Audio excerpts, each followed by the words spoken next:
कौमी असम्बली का अहम तरीन इजलास आज दोपहर 4 बजे दोबारा होगा। इजलास में वज़ीर आज़म के खिलाफ तहरीक अदम एतमाद पर बहस शुरू की जाएगी। वज़ीर आज़म इस्तीफ़ा दें या असम्बली में आज ही वोटिंग कराएं, अपोजिशन का मुतालबा।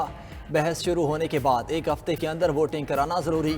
इत्तेहादियों के साथ छोड़ने पर हुकूमत की अददी अक्सरियत ख़त्म हो चुकी।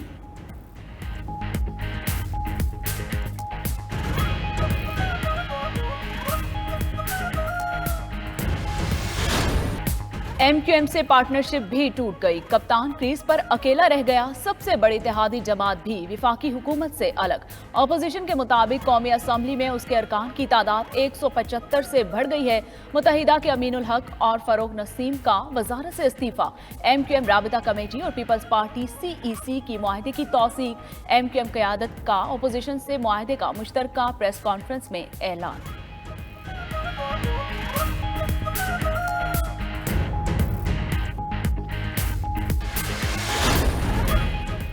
अपोजिशन लीडर शहबाज शरीफ कहते हैं वज़ीर आज़म चाहे सिलेक्टेड हो, अक्सरियत खो दे तो घर चले जाना चाहिए। बिलावल भुट्टो कहते हैं इमरान खान के पास अब कोई ऑप्शन बाकी नहीं रहा। शहबाज शरीफ जल्द ही पाकिस्तान के वज़ीर आज़म मुंतखब होंगे। फजलुर रहमान बोले 3.5-4 साल पहले जिस ड्रामे का आगाज हुआ था अब उसका ड्रॉप सीन हो गया।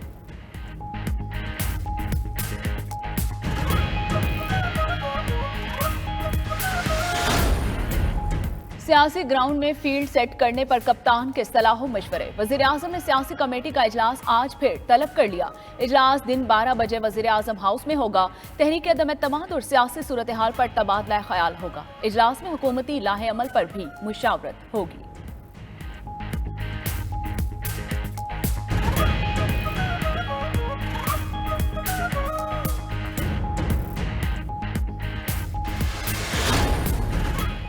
वज़ीर आज़म ने धमकी आमेज खत काबीना अरकान और सीनियर सहाफ़ियों को दिखा दिया। इमरान खान ने अस्करी हुकाम से मुलाकात में भी खत दोबारा शेयर किया। काबीना इजलास में कहा आखिरी बॉल तक लड़ेंगे, इनको ग्राउंड से बाहर निकालेंगे। अपोजिशन गैर मुल्की अनासर की आलाकार बन चुकी। दूसरी जानिब वज़ीर आज़म इमरान खान का कौम से खिताब मुअख्खर।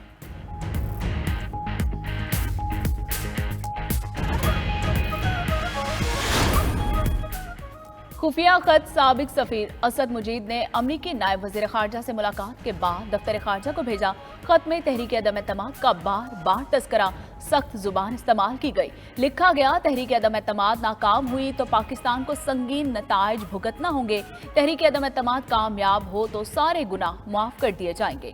काबीना से मुंदरजात शेयर करने के बाद मुरासले को ऑफिशियल सीक्रेट एक्ट के तहत सील कर दिया गया।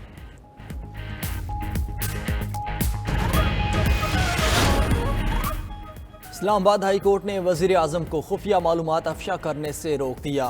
चीफ जस्टिस अतर मिनुल्लाह ने 4 सफ़हात पर मुश्तमिल फैसला जारी कर दिया। लिखा उम्मीद है वज़ीर आज़म हल्फ की खिलाफ वर्जी नहीं करेंगे, खुफिया दस्तावेजात सामने नहीं लाएंगे। दरख्वास्त गुजार ने ऑफिशियल सीक्रेट एक्ट 1923 के तहत खुफिया सरकारी दस्तावेजात पब्लिक करने से रोकने की इस्तदा की थी।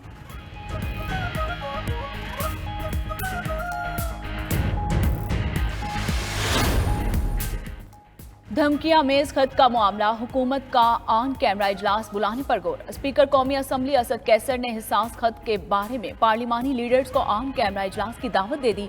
कहा हुकूमत और अपोजिशन के पार्लिमानी रहनुमा मुत्तफिक हों तो ऑन कैमरा इजलास हो सकता है।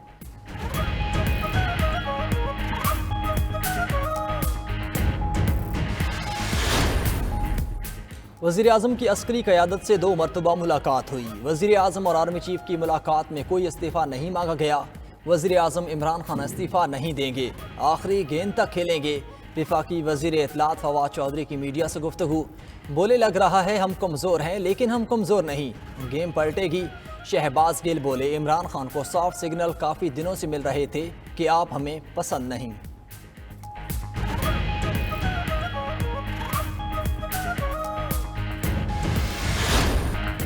इस्तीफे का सवाल ही पैदा नहीं होता, कप्तान आखिरी बॉल पर भी लड़ेगा। ये मेमोगेट और डॉन लीग्स जैसी सूरत हाल है। शेख रशीद की मीडिया से गुफ्तगू।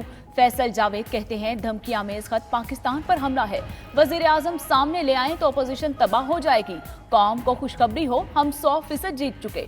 फरूक हबीब बोले खुलेआम किसी मुल्क को ऐसी धमकी 3.5 साल में नहीं दी गई।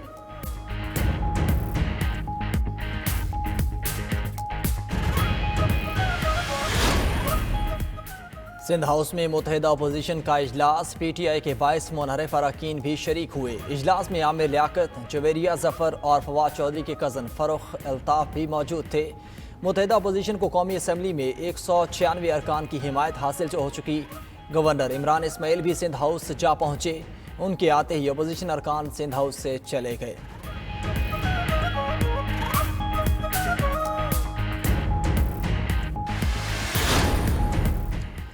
पंजाब में हुकूमती वफ्द की तरीन ग्रुप को मनाने की एक और कोशिश। सूबाई हुकूमत के वफ्द की तरीन ग्रुप के रहनुमाओं से मुलाकात हुई। हुकूमती सतह के फैसलों पर हिमायत मांगी। दूसरी जानिब अलीम खान ग्रुप का बड़ा फैसला, परवेज़ इलाही को वज़ारत आला के लिए वोट देने से इनकार कर दिया।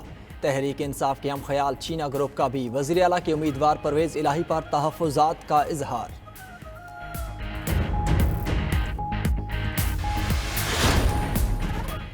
वज़ीर आला उस्मान बुज़दार का इस्तीफा गवर्नर को मौसूल, आज मंजूरी का इम्कान। पंजाब में हुकूमत साहसी की कोशिश भी जारी। परवेज़ इलाही की लाहौर में मुशावरत। स्पीकर पंजाब असम्बली की ज़ेर सदारत सीनियर वज़रा का अहम मुशावरती इजलास हुआ।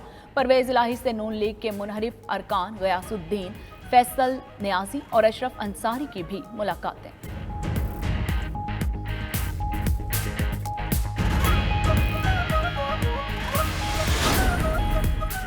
रूस और यूक्रेन के इस्तांबुल मुज़ाकरात में बड़ा ब्रेक थ्रू।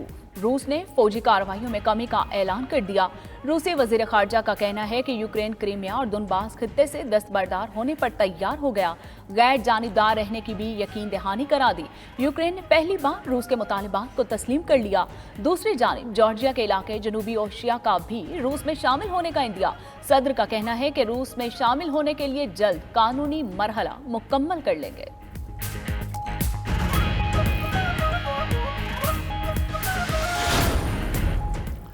रूस पर पाबंदियां यूरोपीय ममालिक पर भारी पड़ने लगीं। गैस बहरान पैदा। जर्मनी, फ्रांस, हॉलैंड और यूनान के शहरियों से कम गैस इस्तेमाल करने की अपील। जर्मन वजीर इक्तिसादियात का कहना है कि गैस की किल्लत के लिए तैयार रहना होगा। रूस ने गैस समेत तमाम बरामदात रुबेल में करने का मंसूबा तैयार कर लिया। जर्मन चांसलर का रूसी सदर को फ़ोन, रुबेल में अदायगी के मामले पर तबादला ख्याल किया।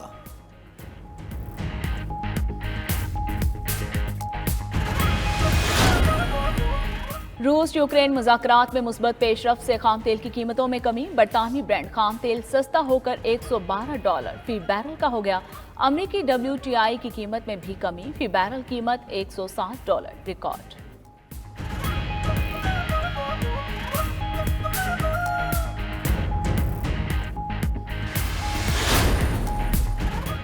ट्यूनिस के सदर ने पार्लियामेंट तहलील कर दी। सदर कैस सईद ने 8 माह कबल पार्लियामेंट को मुअत्तल कर दिया था। अरकान पार्लियामेंट ने गुज़श्ता रोज़ ऑनलाइन इजलास बुलाकर सदर के खिलाफ बिल पर वोटिंग की। बिल में सदारती इख्तियारात कम करने की कोशिश की गई। सदर कैस सईद ने कौमी सलामती कौंसिल का इजलास बुलाकर पार्लियामेंट के इजलास को गैर कानूनी करार दे दिया।